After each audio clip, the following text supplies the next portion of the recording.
네, 디모데전서 5장 1절부터입니다.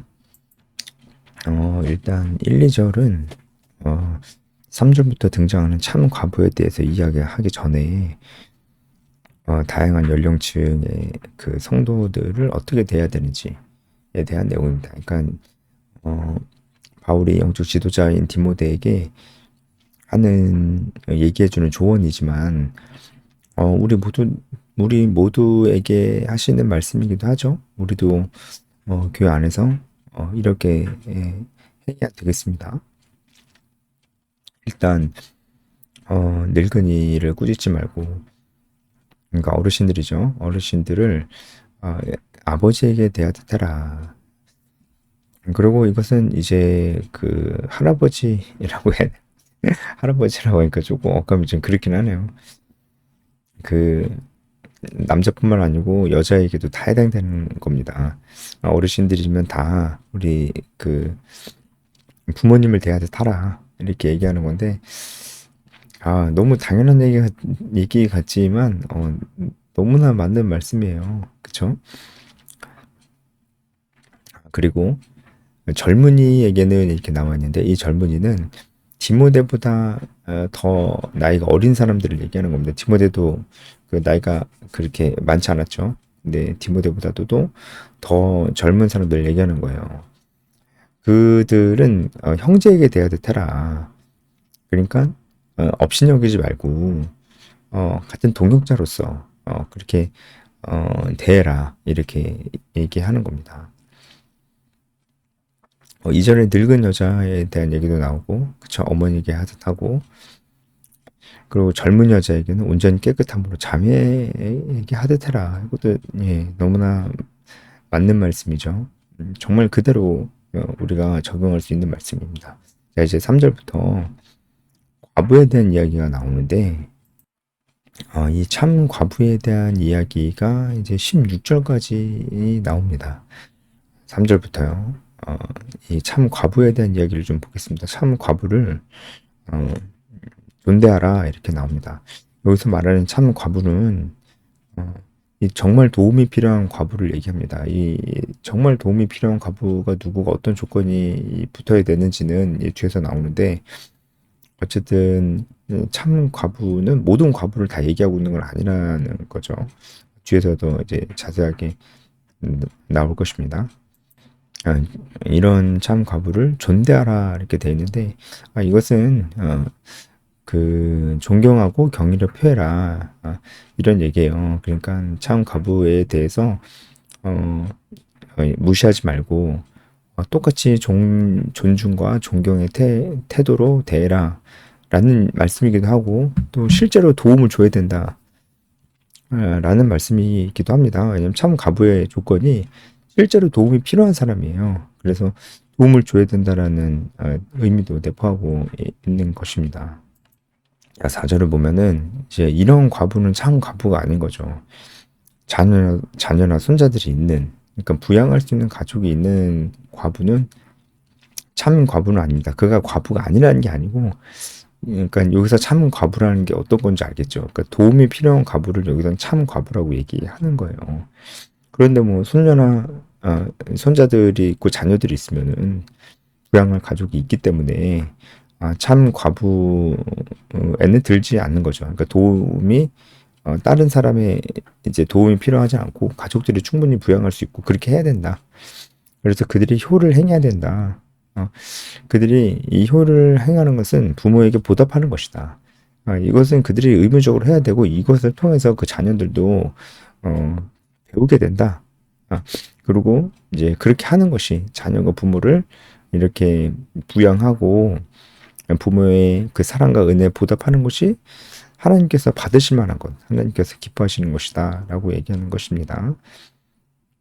5절에 보면은 참 과부가 어떤 사람인지에 대해서 세 가지 조건이 나오는데, 이 부분을 우리가 좀 생각해 볼 게 좀 있습니다. 참 과부는 일단은 외로운 자, 그리고 하나님께 소망을 두는 자, 그리고 주야로 항상 간구와 기도를 하는 자. 참 과부입니다. 그러니까 외로운 자라고 하는 것은 이제 경제적으로 부양을 받지 못하는 자라는 거죠. 그리고 하나님께 소망을 두고 주야로 항상 간구와 기도를 하는 자. 자, 이게 저, 그, 아주 그냥 도움이 필요한 과부가 참 과부가 아니라는 거예요. 경제적으로 어렵고 부양할 사람이 없다고 해도 참 과부가 아닐 수도 있는데 그것은 바로 그가 하나님께 소망을 두고 항상 기도와 간구로 그렇게 그런 신앙생활을 하고 있지 않는다면은 참 과부에 들지 않는다는 거예요. 그러니까 이것은 그가 얼마나 기도를 하느냐 그것을 막 따진다기보다는 이 과부가 기본적으로 굉장히 자기 신앙에 있어서 아주 진지하고 그것을 그가 삶으로 보여주는 사람이라고 하는 것입니다. 실제로 여기서 항상 기도와 간구를 하거니와 해서 여기서 항상 한다는 것은 이게 말 그대로 지속적으로 그렇게 살아왔다라고 하는 거예요. 그러니까 그렇게 해야 이 참가부의 조건에 부합이 되는 것입니다. 저도 참 이 부분을 보면서 다시 이 부분을 보면서 좀 많은 생각이 들었습니다.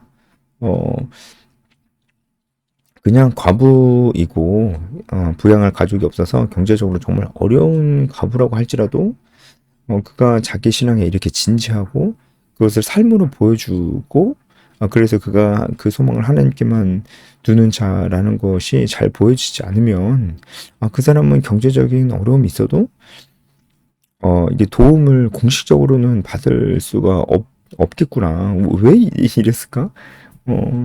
오히려 좀 우리가 그냥 쉽게 생각하면 반대로 좀 생각할 수 있잖아요. 믿음이 좀 어려. 믿음이 좀 어리거나 아니면 오히려 믿음이 없어. 근데 막 경제적으로 너무 이제 궁핍해. 의지할 사람도 없어. 그러면 막 더 도와줘서 진짜 하나님의 사랑을 좀 그가 좀 경험하게 해줘야 되는 거 아니냐. 오히려 우리가 이렇게 생각하기 쉽잖아요. 믿음이 없는 사람이 아니라면은 믿음이 좀 연약한 사람들 그런 사람들을 좀 물질적으로 많이 도와줘서 어쨌든 과부인데 많이 도와줘서 그런 사람들이 하나님의 사랑을 좀 느끼게 해줘야 되는 거 아니냐. 왜 오히려 왜 여기서 말하는 참 과부는 항상 기도와 간구를 하고 하나님께 소망을 두는 자라고 하는 거 보니까 영적으로 어린 사람은 아니에요. 어느 정도 영적으로 성숙하고 그것을 삶으로도 지속적으로 또 보여주고 있는 사람이기 때문에 왜 이런 사람은 오히려 뭐라고 해야 될까요? 이제 궁핍한 건 맞지만 그래도 하나님의 사랑을 잘 경험하고 있으니까 자기가 알아서 할 것 같은데 이제 오히려 우리가 이렇게 생각할 것 같은데 완전히 아니잖아요. 오히려 믿음이 없거나 연약하고 그런 사람들 도와주는 게 아니고 다 똑같이 경제적으로 궁핍하다면은 오히려 믿음이 있고 성숙한 사람을 그런 모습을 지속적으로 보여온 사람을 공식적으로 이제 교회에서 도와준다는 거 참 과부의 조건에 해당되니까 왜 그러는 것일까? 저도 뭐 여기저기 찾아봤는데 그 이유에 대해서 언급하는 걸 아직 못 봤어요. 그래서 제 생각입니다. 여러분 여러분도 한번 생각해 보세요. 왜 이렇게 믿음으로 성숙한 사람을 오히려 도와주는 걸까? 제 생각에는 이 사람은 과부이지만 어쩌면 이제 과부가 되기 전에는 누군가의 이제 아내였겠죠.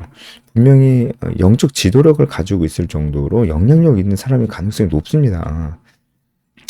그렇잖아요. 그쵸? 그의 삶이 많은 사람들에게 본이 될 만한 그 삶이잖아요.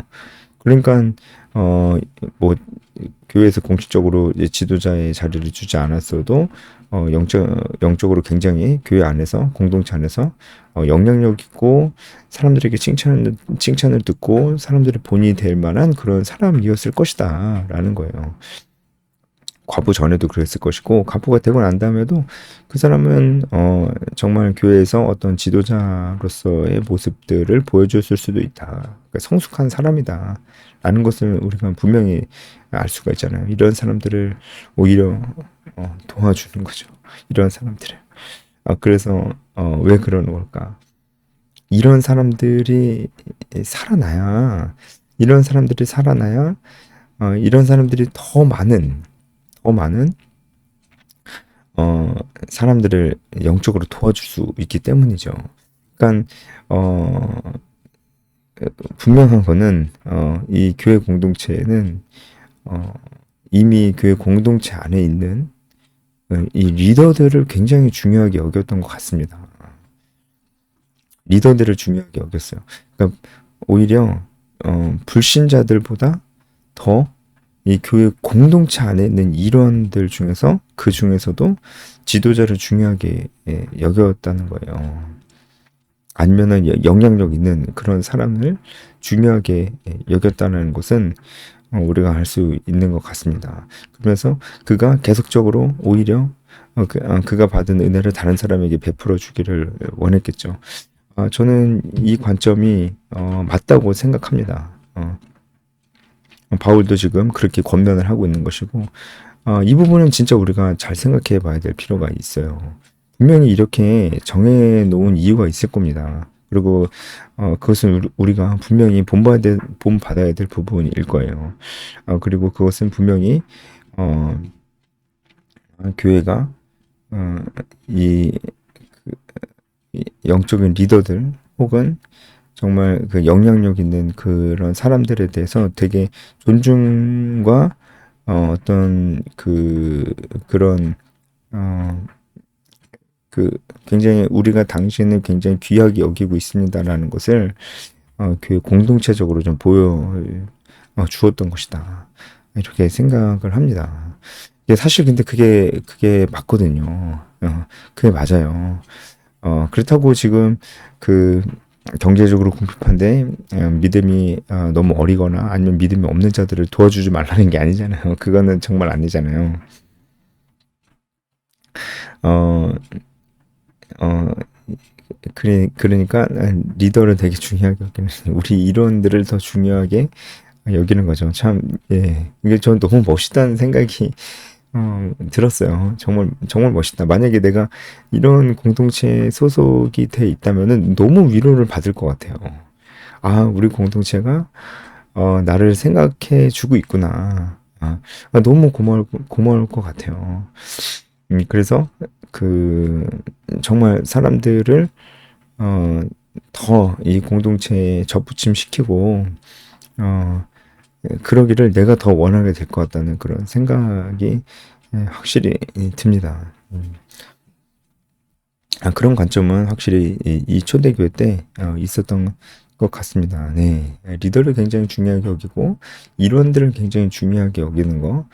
그러니까 일꾼처럼 생각하면서 막 뭐 이렇게 얘기하면 좀 그렇긴 하지만 막 부려먹는 게 아니고 오히려 우리 곁에 있는 사람을 더 중요하게 여기는 거.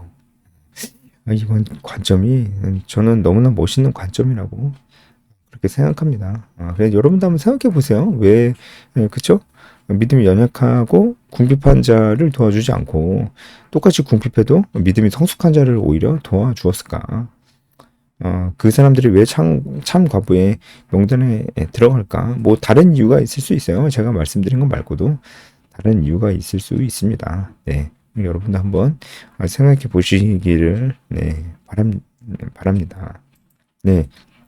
6절은 반면에 참 과부가 돼서는 안 되는 사람, 향락을 좋아하는 사람은 안 되죠. 이런 사람들은 살았는데 죽었다 이렇게 얘기해요. 향락을 좋아하면 그 자체가 이제 영적인 죽음이죠. 그러니까 하나님과의 관계, 거기서 오는 풍성함 이런 것들에는 관심이 없기 때문에 이제 그런 것이죠. 마지막으로 8절에 자기 친족도 돌보지 않는 자들은 믿음을 배반한 자다 이렇게 얘기하는데 그러니까 그 불신자들도 자기 친족을 돌보거든요. 자기 친족, 가족들 다 돌보는데 친족과 가족까지 돌보지 않은 자는 그 사람이 정말 믿음이 있는 자냐? 상당히 의심스럽다 이렇게 얘기는 하는 거죠. 그러니까 우리가 판단할 수는 없지만 그 사람이 믿음을 가지고 있지 않은 자일 수도 있다. 그렇게 보는 겁니다. 왜냐하면 그의 행동은 불신자보다 더 악하기 때문에 그가 믿음을 배반한 자, 그가 하고 있는 신앙 고백이 가짜일 수도 있다라는 아주 강한 의문을 던지는 것이죠. 물론 이제 그는 믿음을 배반한 자다 딱 이렇게 그냥 확정돼서 얘기하는 것 같지만 이것은 이제 우리가 알 수가 없는 부분이거든요. 그래서 그만큼 그렇게 행동하는 자들은 말이 안 된다. 그의 신앙 고백이 거짓말일 수도 있고 그가 자기가 모르고 그냥 모르는 소리를 하는 것일 수도 있다. 진짜 신앙 고백을 하는 자라면 그렇게 행동할 수 없다. 이제 이렇게 보는 것입니다.